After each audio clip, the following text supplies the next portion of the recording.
Hello friends, welcome to my channel. ఎవరైతే ఇప్పటివరకైతే నా channel subscribe చేసుకోలేదో subscribe చేసుకోండి, లైక్ చేయండి, షేర్ చేయండి, కామెంట్ చేయండి ఫ్రెండ్స్. అయితే ఈ వీడియో చేయడానికి గల కారణం ఏంటంటే దమ్మున్న శ్రీజ అని ఇప్పటికైనా అర్థమై ఉంటుంది బిగ్ బాస్ టీమ్కి. ఎందుకంటే ఏ సోషల్ మీడియాలో చూసినా కూడా దమ్ము శ్రీజ గురించే న్యూస్, అన్ఫేర్ ఎలిమినేషన్ దమ్ము శ్రీజ అని చేశారు బిగ్ బాస్ టీము. తప్పు చేసిందని ఏ మీడియా చూసినా కూడా దమ్ము శ్రీజ గురించి మాట్లాడుతుంది. అంటే నిజంగానే దమ్ము శ్రీజకి దమ్మున్న శ్రీజ అని పేరు పెట్టడం అనేది అనడం అనేది తప్పు కాదని నా యొక్క అభిప్రాయము. మీరేమనుకుంటున్నారో ఒక కామెంట్ రూపంలో తెలియండి ఫ్రెండ్స్. అయితే అసలు విషయానికి వచ్చినట్లయితే దమ్ము శ్రీజ మనకు అగ్ని పరీక్షను దాటుకొని బిగ్ బాస్ హౌస్లోకి ఒక కామనర్గా ఎంట్రీ అయింది.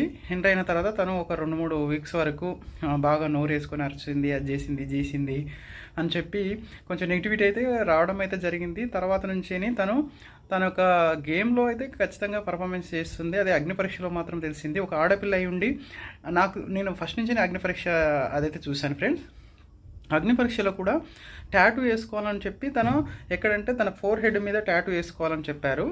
అదే ఏ ట్యాటూ అన్నది కూడా నాకు గుర్తుకు లేదు. ఏ ట్యాటూ అని కూడా అంటే తనకి రెడీ అయింది అమ్మాయి lifelong I love you Bigg Boss అని చెప్పేసి తన వృష్టి మీద రైట్ సైడ్ వేసుకోవడం అన్నది అక్కడే దమ్ము శ్రీజ యొక్క దమ్ మీద తెలిసిపోయింది. ఇప్పటివరకు ట్యాటూ ఉంటుంది అమ్మాయికి.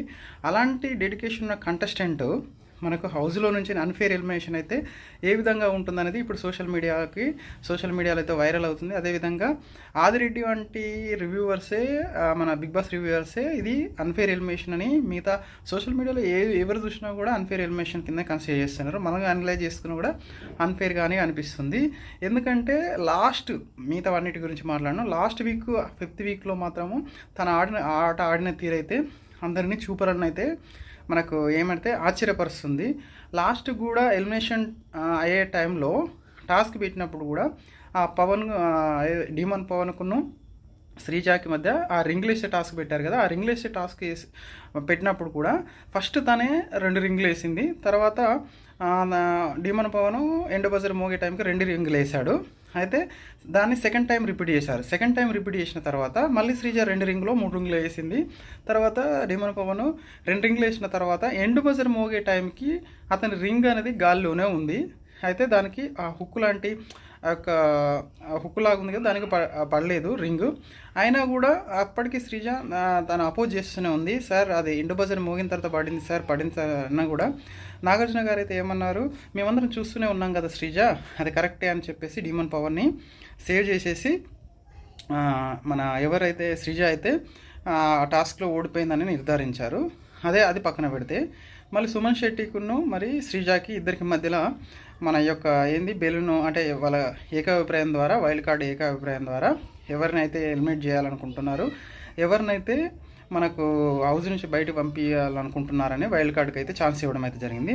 అవునండి, అలాంటప్పుడు హౌస్ మేట్స్కి ఇచ్చినప్పుడు, కంటెస్టెంట్స్కి ఇచ్చినప్పుడు తోటి కంటెస్టెంట్స్ ఏ విధంగా ఉంటారంటే, నేను ఒక బిగ్ బాస్ హౌస్లోకి కంటెస్టెంట్కి ఒకవేళ నేను ఏమనుకుంటానంటే నా తోటి కంటెస్టెంట్ నాకంటే ఎవరైతే సుపీరియర్గా ఉన్నారో, అంటే ఎవరైతే బాగా ఆడుతున్నారో వాళ్ళను ఖచ్చితంగా ఎలిమినేట్ చేయాలని అనుకుంటాను. ఎందుకంటే నా కాంపిటీషన్ తగ్గిపోతుంది. కాబట్టి కంటెస్టెంట్స్ నిర్ణయం తీసుకోవడం ఏంది అంటే, అలాంటప్పుడు మనం ఓటింగ్ పెట్టడం ఎందుకు? ఆడియన్స్ ఓటింగ్కి ఎలాంటి వాల్యూ అనేది లేదా, ఎలాంటి విలువ అనేది లేదా, దాని మీద కూడా ఒక కామెంట్ చేయండి. అలాంటప్పుడు సైలెంట్గా కంటెస్టెంట్స్తోనే మీరు అందరూ వాళ్ళ అభిప్రాయం తీసుకుని వాళ్ళ నుంచే బయటకు పంపేయవలసింది. అక్కడికి దమ్మశ్రీజ తను అపోజ్ చేస్తున్నది సార్, అది ఆ విధంగా జరిగిందని ఆ మాటను కూడా పట్టించుకోలేదు. దాంతోపాటు దమ్మశ్రీజలో ఉన్న దమ్ము ఇంకోటి ఏంటంటే, ఎలిమినేట్ అయ్యి తను నాగార్జున సార్ దగ్గరికి వచ్చినప్పుడు కూడా దమ్మశ్రీజ నువ్వు సడన్గా ఎలిమినేషన్ కదా, నీకేమనిపిస్తుంది అన్నప్పుడు దమ్మశ్రీజ ఒక మాట చెప్పింది. ఏంటి సార్, నేను